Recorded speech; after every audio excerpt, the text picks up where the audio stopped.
Hello everyone. Welcome back to 신나게 놀자. 사이언스, 테크놀로지, 이코노미, 스트래티지 등을 고민하면서 노는 곳입니다. 마이티라는 그 카드 놀이 아십니까? 이거 정석은 마이티 들고 있는 주공이 프렌드로 조카를 잡는 것이죠. 주공이 가령 하트의 프렌드 이래버리면은 주공이 마이티도 조카도 다 들고 있나 보다 하고 알아서 겁먹고 눈치껏 죽어버리잖아요. 조카 프렌드 패가 적당하게 좋고 멍청한 그 플레이만 안 한다면 친구 잘 활용해서 게임에서 이기고 돈 따게 되는 그런 그 게임입니다.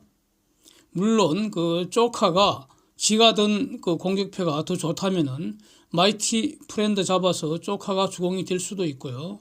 그래서 게임에서는 그 돈 따는 것이 제일 중요하고 주공인지 프렌드인지 이거는 두 번째로 중요하겠죠. 그래서 주공과 프렌드가 한 편이고 나머지 3명이 적이 됩니다. 그래서 5명이 노는 게임입니다. 2명이 힘을 합쳐서 3명의 돈을 틀어가는 그런 게 핵심입니다. 러시아가 지구촌 패권을 잡기는 여러 가지로 많이 부족하죠. 잽이 안 되고 까면 안 된다고 봅니다. 주공이 될 수는 없을 것 같고요. 일단 그 경제 규모가 명함을 내밀 정도가 못 되잖아요. 한국보다도 실질적으로는 못하죠. 러시아 경제가. 그래서 패권은 어불성설이고, 그렇다면 러시아는 마이티, 즉 주공에게서 친구로 초대받는 것이 그게 최상인데, 다시 말하면 러시아는 잘해야 이 마이티판의 조카 신세에 불과하다는 겁니다. 누가 마이티 들고 있는가? 제가 보기에는 미국이 그냥 올 마이티인 것 같습니다. 기술 패권, 에너지 패권, 식량 패권, 금융 패권, 군사 패권, 정치 패권 지금 다 행사하고 있지 않습니까? 과거에도 그렇고 지금도 그랬고요. 그러면 앞으로 상당 기간 그렇게 되지 않겠습니까? 여기에 지금 도전한 것이 중공이라는 것은 지금 공연한 비밀이고, 그런데 중공은 미국의 질서 속에서 미국의 지원으로 이제 가난에서 벗어나서 살만하게 됐는데 이제 미국 자리를 탐하게 됐다는 거 아닙니까? 미국이 중공을 주적이라고 이렇게 공식적으로 인식을 한 지 상당히 오래됐습니다. 이 팩트를 일단 지적을 하고요. 그래서 지금까지는 이 러시아는 중공을 프렌드로 삼아서 주공을 노리고 있었고, 중공은 러시아를 프렌드로 삼아서 주공을 노렸던 것 같은데, 자, 이 시간의 주제는 결국 유크레인 전쟁에서 패전한 푸딩이 몰락을 하고 러시아의 친미, 친서방 정권이 새로 시작을 하고, 그러면 이제 미국이 이 친미 러시아를 조카 프렌드로 삼아서 중공을 쪼개는 전략을 신나게 사용하지 않을까, 이걸 한번 살펴보겠습니다. 중공과 러시아가 동맹 관계는 아니지만 가장 가까운 파트너 관계라고, 바로 유크레인 전쟁을 개시하기 직전에 베이징에서 푸틴과 시진핑이 공개적으로 미국 들으라고 큰 소리로 말을 했죠. 시진핑이 대략 한 2년 만에 정상회담을 한 당사자가 바로 푸틴입니다. 실질적인 글로벌 리더들은 아무도 안 가는 그 베이징을 올림픽 핑계로 푸틴이 갔다는 거 아닙니까? 그리고 나서 이제 푸틴이 유크레인을 침략 전쟁을 이제 시작을 한 것이고, 여기에 대해서 미국, EU 등 서방이 전부 다 저거 침략이다, 인베이전이라고 이렇게 디파인, 규정을 했는데도 불구하고 중공은 지금 딴소리 지 혼자 중얼거리고 있었던 거 아닙니까? 컨플릭트 이렇게 쌓고, 경제 제재는 지는 반대한다 해서고, 미국은 러시아에 대해서 100건에 가까운 제재를 했는데도 불구하고 문제 해결은 하나도 못하고 있으면서 또 무슨 제재를 하느냐, 이렇게 대들었다는 거죠. 이거는 중공 외교부가 미 국무부에다가 이메일로 이렇게 항의 비슷하게 보냈다는 겁니다. 이렇게 보냈다고 보도가 된 거를 제가 읽었습니다. 러시아 원유하고 가스 장기 계약을 맺었고요. 그래서 정상적인 거래 우리는 계속 하겠다, 이렇게 선언을 했었죠. 자, 그래서 미국과 동맹들의 입장에서는 저 중공한테 고삐를 단단히 채우는 게 지금 대러시아 경제 전쟁에서 매우 중요한 그런 형상이 되어버렸습니다. 예? 저 중공이 개구멍 파버리면은 그걸로 들락날락할 다른 나라들이 자꾸 생기게 되는 거죠. 그러면 실패하는 것이죠. 그래서 미 국무부, 백악관, 그 외교안보실 이런 데서 지속적으로 물밑으로 조용하게 중공한테 러시아 편 서지 마라. 제재 어기면 중공기업들 세컨드리 제재 바로 할 거다. 이렇게 계속 경고를 아주 구체적으로 했다는 겁니다. 최근에는 로마에서 외교 탑이 만나서 무려 7시간을 이 문제를 논의를 했다는 것이죠. 여기서도 미국이 같은 경고를 명백하게 전달했다는 겁니다. 그러니까 이런 어떤 일련의 사실들을 전제로 바이든이 시진핑과 화상회담을 18일 금요일 대략 한 2시간 가까이 했다는 겁니다. 기사 사진을 보면은 한마디로 말 돌리지 않고 딱 까놓고 러시아 도와주면 중공지도 같이 죽여버린다 이런 취지로 말했다는 겁니다. 예. 그 기사 어떤 표현에 그렇게 나와 있습니다. 이 회담에서 결국 중공은 미국 무서워서 감히 러시아 편에 서지를 못하고 그래서 푸딩이 도와달라고 얘기를 하고 있는데 지금 깔아앉고 있는 푸딩을 보고도 못 본 척 돌아선 것으로 이렇게 봐야 할 것 같습니다. 이렇게 볼 수밖에 없는 이유를 이제 정리를 한번 해보겠습니다. 그 기사 한번 보십시오. Biden uses call with Xi to lay out consequences for China if it supports Russia attack on Ukraine. 여기서 안고는 if 이하입니다. if 이하. 다시 말하면 중공은 러시아 돕는 거 아직 하지 않고 있다는 겁니다. 그래서 지금까지는 안 했는데 앞으로 하게 되면 죽여버리겠다는 겁니다. 이걸 말하고 있는 거죠. 미국이 분석한 정보, 종합한 결과 아직까지는 중공이 푸딩의 긴급 구조 요청을 또 구체적으로는 군사용 드론하고 먹거리 이런 거, 즉 무기와 돈을 지원해 달라 이렇게 했다는데 중공은 못 들은 척, 안 들은 척 하고 있다는 겁니다. 중공이 앞으로도 이렇게 해라 이렇게 경고하고 중공이 도와주는지 외면하는지 계속 감시하겠다 이 말을 한 겁니다. 미국이. 만약 우리가 하지 말라는 짓을 중공 네가 하면은 즉시 제재받을 것임을 명확하게 알려주기 위해서 시진핑과 전화회담을 이용했다. 이런 취지입니다. 자, 회담을 마치고 백악관이 공식적으로 발표한 그 성명서에는 그 성명서 글 내용이 지금 사진으로 올려뒀습니다.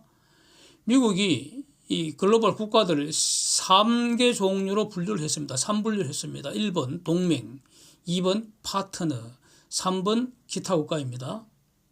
동맹과 파트너들은 유크레인 편에서 러시아를 침략자로 규정을 하고 서방의 대러시아 경제제재에 동참을 하고 유크레인에다가 무기와 돈을 기꺼이 지속적으로 지원하는 것입니다. 이건 강제로 하는 게 아니고 기꺼이 한다고 봐야죠. 즉 미국 편이라는 겁니다. 동맹과 파트너는. 중공은 당연히 미국의 동맹이나 파트너가 아닙니다. 그래서 중공은 미국 편 아닙니다. 그러니까 미국 입장에서는 중공 보고 유크레인에다가 무기와 돈 지원하라고 이렇게 요구하는 건 아니겠죠. 중공 너가 러시아와 한패라는 거는 우리도 다 알고 있는데 그래서 서로 쪼까 프렌드 불렀잖아. 이번 전쟁에서 러시아에 어떤 형태로든 도움을 주거나 우리가 이 짜놓은 이 제재에 네가 만약 개구멍을 내면 너도 반드시 죽이겠다 이렇게 경고했다는 겁니다. 자, 여기서 살인죄라는 형법상 죄가 어떻게 성립되는지 과정을 한번 보겠습니다. 가비어를 죽이기로 작정을 하고 고의가 되죠. 고의. 이 죽이는 방법은 아무런 제한이 없기 때문에 몽둥이로 패기 시작하거나 칼로 찌르기 시작하거나 부엉이 바위에서 밀기를 시작을 하거나 장전된 총을 조준을 하거나 즉 살해 행위를 시작하는 순간 살인죄 실행에 착수했었다고 하죠. 그 행위 때문에 사망의 결과가 발생하면 살인죄 기수가 되고 사망의 결과 발생이 없다면 살인의 미수로 처벌이 되는 겁니다. 그래서 처벌되는 행위와 처벌 안 되는 행위의 경계선이 바로 실행에 착수라는 특정 행위의 시작 시점입니다. 이와 같이 미국이 중공의 모든 행동을 모조리 들여다보고 있다는 거. 그래서 중공이 지 속 마음으로는 러시아를 돕고 싶고 러시아와 파트너 사이다 이렇게 생각하는 거 미국은 이미 다 알고 있는데 우리 다 알고 있는데 그것만으로는 미국이 중공을 제재하는 게 아니라 구체적으로 돕는 행위를 하면은 바로 제재하겠다 이렇게 계속 경고를 하고 있다는 겁니다. 그래서 시진핑도 회담에서 뭐라고 중얼거렸죠. 유체 이탈식 잡소리라고 저는 들리고요. 그래서 내용 볼 필요 없다고 보고요. 그러나 올려는 뒀습니다. 저는 읽어는 봤습니다. 알고는 있습니다. 뭐라고 했는지. 팩트는 아직 러시아를 지원하지 못하고 있다는 거. 이게 중요하다고 봅니다. 만약 지원했다거나 지원한 사실을 미국이 알았다면 회담은 필요 없고요. 바로 중공 제재를 실행했겠죠. 그렇다면 여기서 무슨 근거로 미국은 중공이 알아서 기고 있다고 이렇게 판단을 했겠는가 이겁니다. 그래서 이런 그 근거를 CNN이 4가지로 지금 게재를 한 것 같습니다. 4가지. 1번. 지금 루블 폭락 과정에서 중공은 오히려 여기에 편성을 해서 돈을 번 것 같습니다. 중공의 위안 확률은 관리 변동제입니다. PBOC 즉 인민은행에서 일정한 변동폭을 지정 고시하면은 그 범위에서 이제 거래가 되는데 이번 그 루블 폭락 과정에서 변동 범위를 2배로 고시했다는 거죠. 즉 루블 방어에 전혀 도움이 되지 못했고 도움이 되려고 하지도 않았고 망가지는 친구 돕는 게 아니라 돈 버는 기회로 활용했다는 겁니다. 2번째, 러시아의 그 위안 준비금을 그냥 뭉개버렸습니다. 러시아는 2014년 그 크림반도 강제 병합 이후에 미국 등 그 서방의 경제 제재 대비해서 이미 그때도 경제 제재 받았고요. 그 당시에도 스위프트 퇴출 여부가 논의가 됐었기 때문에 언젠가는 스위프트 퇴출될 수도 있겠다. 그래서 달러 의존 줄이겠다.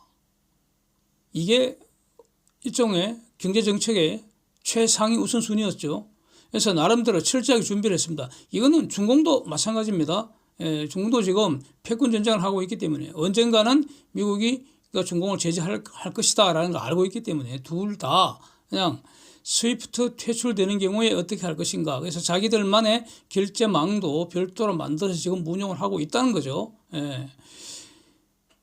그래서 러시아 같으면 준비금으로 달러 비중을 계속 줄이고 유로나 위안 이런 비중을 늘렸습니다. 특히 위안 비중을 많이 늘렸죠. 그래서 위안을 900억 불 정도 갖고 있다는 겁니다. 이번에 미국이 제재하면서 미국 등 서방이 제재를 하면서 3,150억 불 가량이 지금 잠겨버렸다는 거죠. 묶여버렸다는 겁니다. 접근을 못한다고요. 러시아 준비금의 대략 절반 정도라고 러시아 재무부가 공식적으로 확인을 했습니다. 그리고 러시아 중앙은행과 거래를 금지해버렸다고요. 다. 그러니까 은행에 있는 돈을 찾아야 될 거 아닙니까? 찾지를 못하니까 러시아 재무장관이 위안 준비금 사용하려고 한다 이렇게 공개적으로 표현을 했는데 중공의 인민은행 PBOC가 아직도 아무런 응답이 없다는 겁니다. 그러니까 러시아가 저런 말을 했다는 거 위안 준비금 사용하려고 한다는 것도 미국 다 알고 있고 과연 중공이 어떻게 하는지 가만히 들여다보고 있는데 PBOC가 아직 아무런 응답이 없다는 겁니다. 즉 미국 눈치 보고 있다는 것 외에는 설명이 안 되잖아요. 3번째, 항공기 부품 관련해서 자 미국하고 EU가 지금 동시에 제재를 해버렸기 때문에 핵심 첨단 제품들, 부품들 수출 금지돼 있잖아요. 그래서 반도체 당연하고요. 당연하고 자 지금 그 민간 항공기 쪽은 보잉하고 에어버스, 미국은 보잉, 그 이유는 에어버스 여기 꽉 잡고 다 잡고 있잖아요.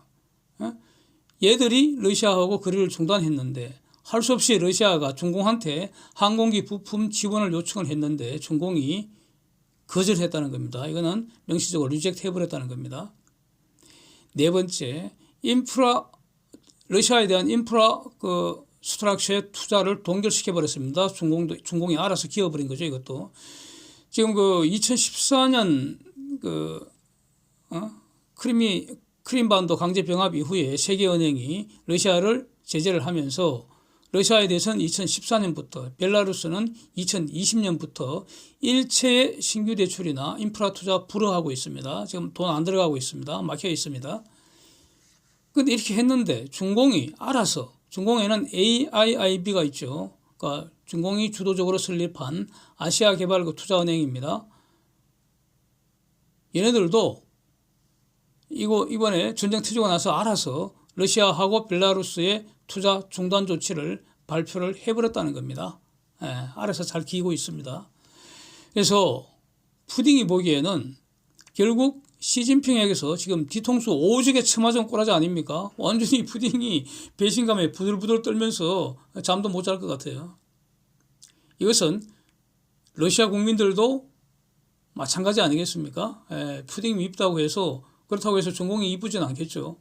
중공은 믿을 수 없다. 도움이 필요한 순간에 배신한다. 이런 어떤 그 사실이 아마 러시아 국민들 머릿속에 박힐 것 같습니다. 근데 중공은 왜 이랬을까? 제가 보기에는 이렇습니다.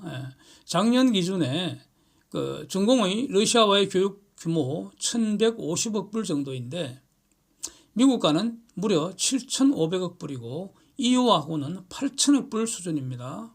즉 중공에게 러시아는 미국 더하기 EU의 10분의 1도 안 된다는 겁니다. 중공 입장에서 보면은 러시아 없어도 지금처럼 잘 살 수 있지만 미국과 EU가 없으면 지금처럼 살지 못하고 1950년처럼 살아야 한다는 것을 알고 있는 거죠.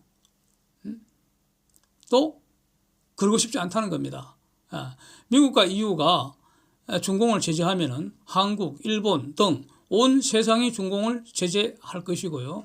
중공도 러시아 꼬라지 된다는 사실을 지금 잘 알고 있는 겁니다. 그래서 알아서 긴다 이렇게 봐야 되지 않겠습니까? CNBC 기사 중에 또 매우 재미있는 표현이 있습니다. China says it wants to steer clear of US sanctions over Russia's invasion of Ukraine. 무슨 말이겠습니까? steer clear of가 핵심인데 중공은 미국이 러시아 제재하는 저거 어길 마음이 조금도 없다는 뜻 아닙니까?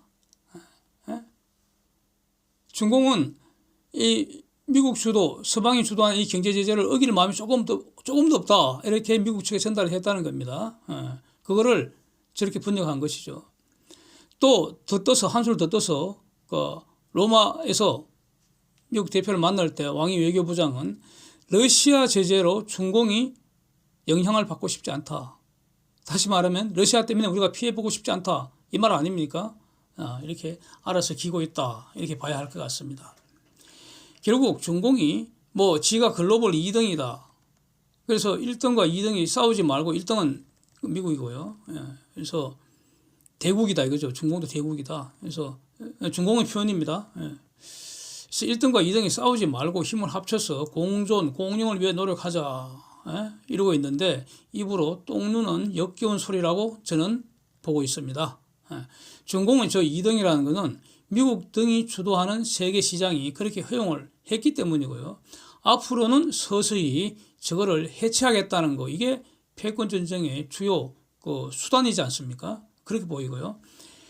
러시아는 지금 땅은 넓지만 인구 한 1.4억 정도, 일본이 한 1.2억 1억 2,500만 명 이 정도 되는데 표 한번 보시면은 한마디로 러시아 경제는 저는 허접하다. 그러니까 이 패권 싸움에서 놓고 볼 때 글로벌 어떤 주요 선수라는 입장에서 볼 때 허접하다 이겁니다.